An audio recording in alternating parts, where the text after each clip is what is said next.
Hey, good morning. It's Shane here. About to go down to the hangar and start working on the 140 this morning, but I was sitting having my coffee and was thinking about that crashed 140 and ground loops, and wanted to talk for a minute or two about my take on ground loops and how we can move forward and not have this be such an issue for people. Probably heard that term. There's those who have and those who will, and I don't like that. I don't like hearing about ground loops. I don't like seeing them. I don't like seeing vintage airplanes wrecked or nice tailwheels crash. I think a lot of it's avoidable. So some things I think we can do in the future to avoid these situations.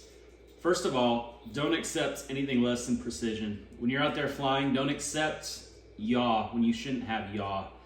What I like to think about with yaw is it's between your ears. Anything between your ears. If you're looking this way, and we should be looking this way, press with that left foot and center everything up. Don't accept a side load. Don't accept yaw. And a lot of us now with training, we're training on nose wheel aircraft. We're not training on Champs or Cubs. We're training on Cessna 150s, 172s, Cirruses, Diamonds. Those nose wheels, you can get away with some sloppy flying. You can get away with some side loading of the gear and some yaw when you land or when you take off. Do not accept that. Push that rudder and accept a perfectly straight takeoff and a perfectly straight landing with no side loading.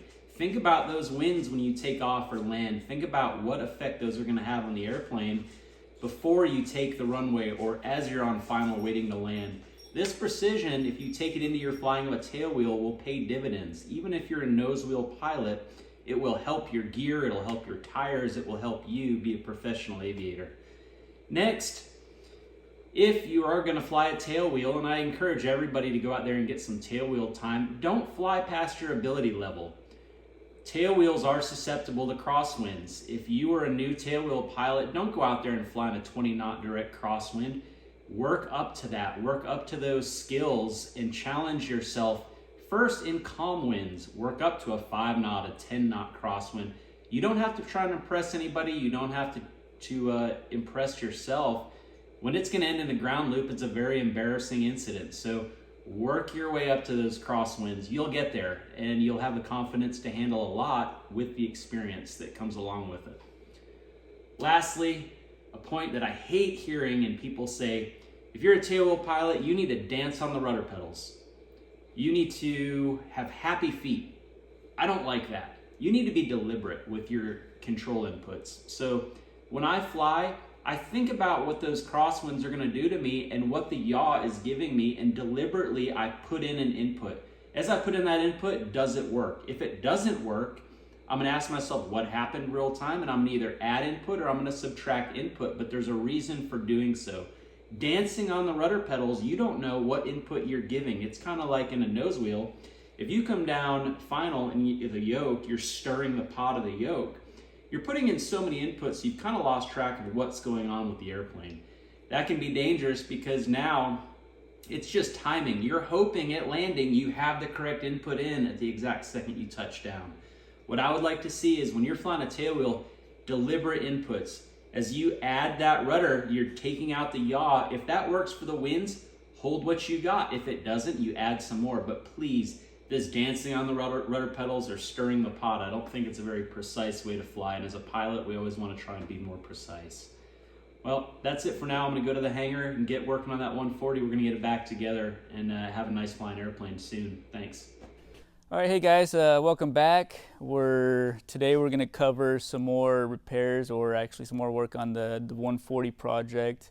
We got some parts in that we're waiting for. And if you guys haven't watched the other video, this is the one we got a couple months back that had a ground loop on landing. So we picked it up. We started assessing the damage to our turning apart fuselage and stuff we found. This had a big old punctured hole on this section here that we already took off last video. Has a little bit of damage. We're also going to repair before we put the skin back on. But today, we're going to focus on this bulkhead here that was seriously damaged and buckled and cracked. So we're able to find one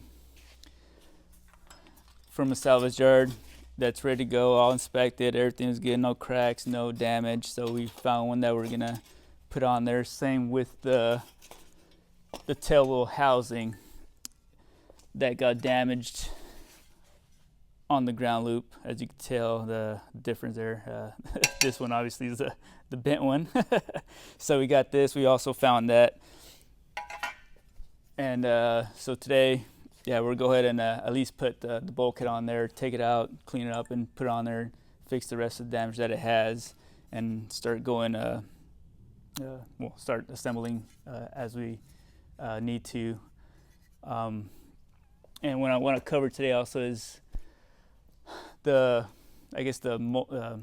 different types of damage a ground loop could have, depending if it, like a severe one, like this one was very severe, so it damaged the whole gearbox up front, tail, and the left wing was damaged on it because it hit all those three areas. We don't know if the engine was damaged because we picked up this this project without an engine and props, so that wasn't in the logbooks either. It just mentioned damage on the wings and tail section. So we're still waiting on the box, the gearbox. We can't locate one, but we're still searching. So we'll go ahead and cover this up here. If anybody has access to one. Yeah, let us know if you guys do have a gearbox that's, you know, in serviceable condition, not a broken one. We need a good one. So yeah, like I said, we'll go ahead and start. Shane already removed all the rivets here, so it's ready to get pulled out. We just gotta loosen some of these cables, some brackets, so we can pull the cables through. And then we'll continue with the video here of us removing it and start assembling it, or at least clecoing it back to get ready to assemble. So if you got like any questions, comments, you know, go ahead and, you know, shoot us a comment or question stuff. Or we're not gonna be instantly, but as soon as we see the comments, we'll go ahead and get back to you. And if you like the video, go ahead and give us a thumbs up, and so we can have more, you know, time to give you guys some more videos, and, you know, subscribe if you guys can. We appreciate it.